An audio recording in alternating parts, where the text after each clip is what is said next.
पण माझ्यातल्या आईचं काय ग? तिची तडफड अजून चालूच आहे.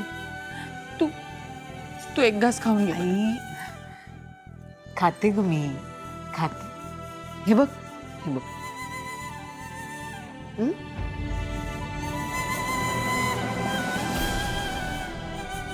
आवडला ना? खा बाळा. काय चाललंय यांचं? ही इकडून डबा करून देणार. म्हणजे यांनी इथं राहायचं फारच मनावर घेतलेलं दिसतंय. दिव्या, हे सगळं तुझ्या अंगाशी येणार आहे. लवकरच तुला काहीतरी करावं लागेल.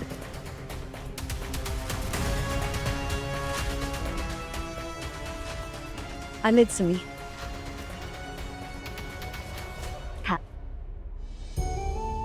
पाणी पिऊ, तुला पाणी देऊ?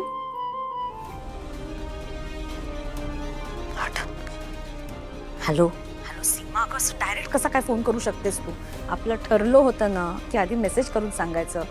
घरात कोणाला कळलं ना तर वाट लागेल माझी. ऐक ना दिव्या, इथे ना ऑलरेडी मी वैतागली आहे ग खूप. ती अनु घराबाहेर गेले ना तेव्हापासून इथली घरातली सगळी कामं माझ्या अंगावर पडली आहेत, मला करावी लागतात. जमतंय का मग? हा, मस्करी सुचतीये तुला? नाही ग नाही, तुला सवय नाही आहे ना कामाची, म्हणून काळजीनं विचारलं ग. तेच ना, वांदे झालेत सगळे.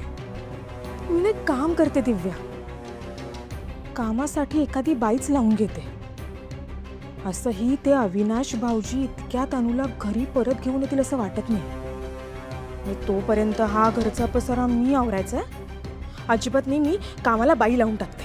हं, बरं ते सगळं जाऊ दे, मला सांग ना तिकडे काय सिच्युएशन आहे? इकडे? अगं इकडे माझ्या डोक्याचा ताप वाढलाय. ही अनु परत घरी जाणारच नाही म्हणतीये. बरं होईल दिव्या.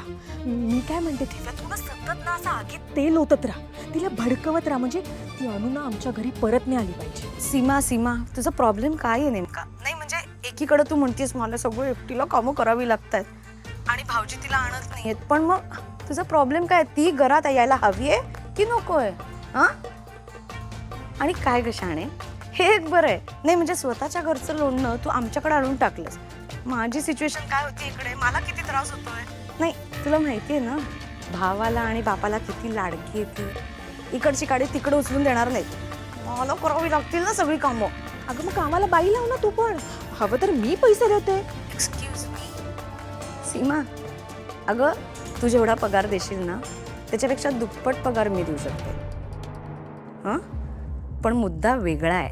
ऍक्च्युली मुद्दा तो नाहीच आहे दिव्या, तेच तर म्हणतेय मी. ऐक ना दिव्या, थोडे दिवस, अजून थोडे दिवस सहन कर तिला.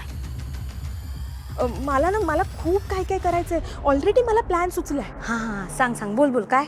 मी तुला आत्ता काही सांगत नाही, तर कोणीतरी ऐकायचं. बरं मी करते तुला फोन परत सांगायला सगळं. हां अगं हॅलो हॅलो हॅलो,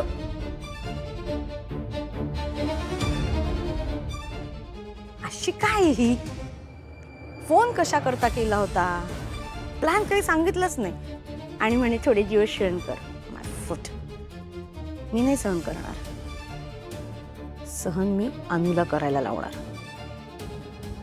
माझा त्रास, इतका त्रास देईन ना, इतका त्रास देईन ना अनुला की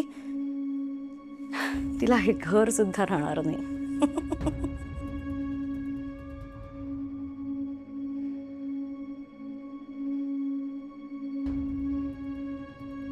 आई, हा ग बाळा. आई मी जरा विचार केला, मी जाऊन येते त्या घरी. आपल्या घरी का? आई आपलं सामान आणि आपले कपडे सगळं तिकडेच आहे, इथे काहीच नाहीये.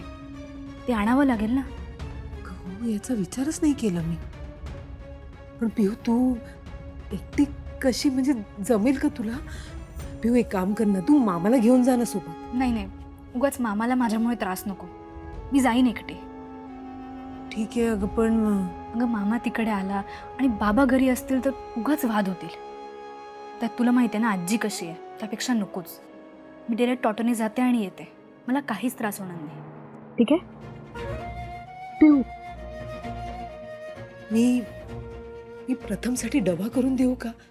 तू त्याला प्लीज शाळेत जाऊन देशील? हो चालेल. मी देते मग डबा.